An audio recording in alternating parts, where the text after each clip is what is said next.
17 negara ASEAN cuma bisa ngomel tahu wilayahnya diobok-obok Cina. Indonesia dengan gagah berani langsung ganti nama Laut Cina Selatan. Siapa sangka, langkah sederhana ini picu kemarahan Beijing hingga detik ini.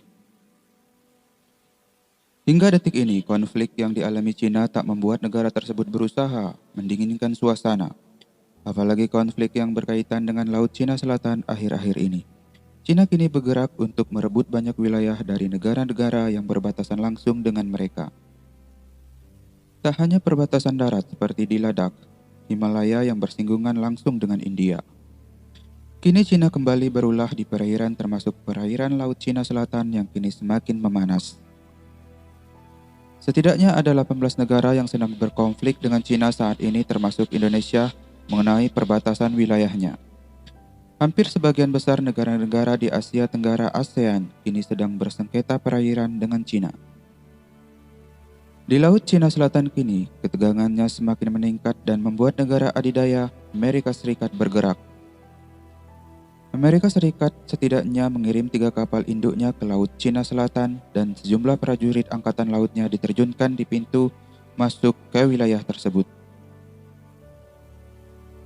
Setidaknya 65% prajurit militer Angkatan Laut Paman Sam kini tengah bertugas di Laut Cina Selatan. Hal itu lantaran Cina dianggap menantang hukum internasional mengenai batas perairan.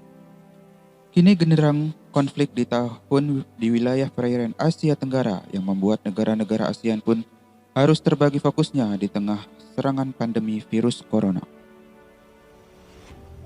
Tetapi ternyata Indonesia telah mengambil langkah lebih jauh dari negara ASEAN lainnya. Indonesia diketahui negara yang juga bersengketa dengan Cina dengan dasar kebijakan aneh dari negara tersebut yang dinamakan 9 garis putus-putus.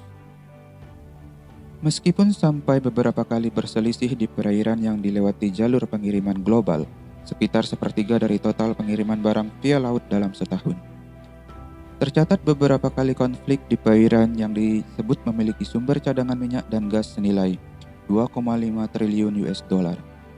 Menurut data dari Departemen Luar Negeri Amerika Serikat yang dihimpun The Sydney Morning Herald, terjadi antara Indonesia dengan Cina.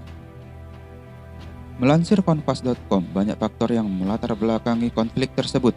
Pada Maret 2016, konflik antara pemerintah Indonesia dengan Cina terjadi lantaran ada kapal ikan ilegal asal Cina yang masuk ke perairan Natuna. Pemerintah Indonesia berencana untuk menangkap kapal tersebut. Tetapi proses penangkapan tidak berjalan mulus lantaran ada campur tangan dari kapal Coast Guard Cina yang sengaja menabrak KM Kuaifei 10078. Hal itu diduga untuk mempersulit KP Hiu 11 menangkap KM Kuaifei 10078. Pada waktu itu, Menteri Luar Negeri Retno Marsudi menyampaikan dalam pertemuan dengan Sun Weide, kuasa usaha sementara Cina di Indonesia, pihak Indonesia menyampaikan protes keras terhadap Cina.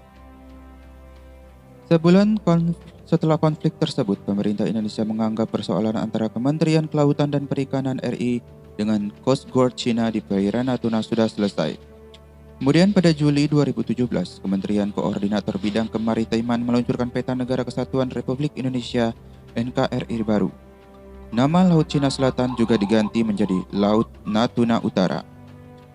Langkah tersebut diambil untuk menciptakan kejelasan hukum di laut dan mengamankan zona ekonomi eksklusif milik Indonesia. Keputusan tersebut memicu kritik dari Beijing. Lalu pada 19 Desember 2019, sejumlah kapal asing penangkap ikan milik Cina diketahui memasuki perairan Natuna, Kepulauan Riau. Kapal-kapal Cina yang masuk dinyatakan telah melanggar Exclusive Economic Zone atau ZEE Indonesia dan melakukan kegiatan ilegal, Unreported and Unregulated Fishing (IUUF).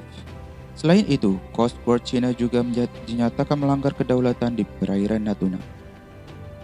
Oleh sebab itu, Indonesia kini jadi satu-satunya negara di Asia Tenggara yang tak ingin berkompromi dengan Cina mengenai batas wilayah perairan di utara Natuna tersebut.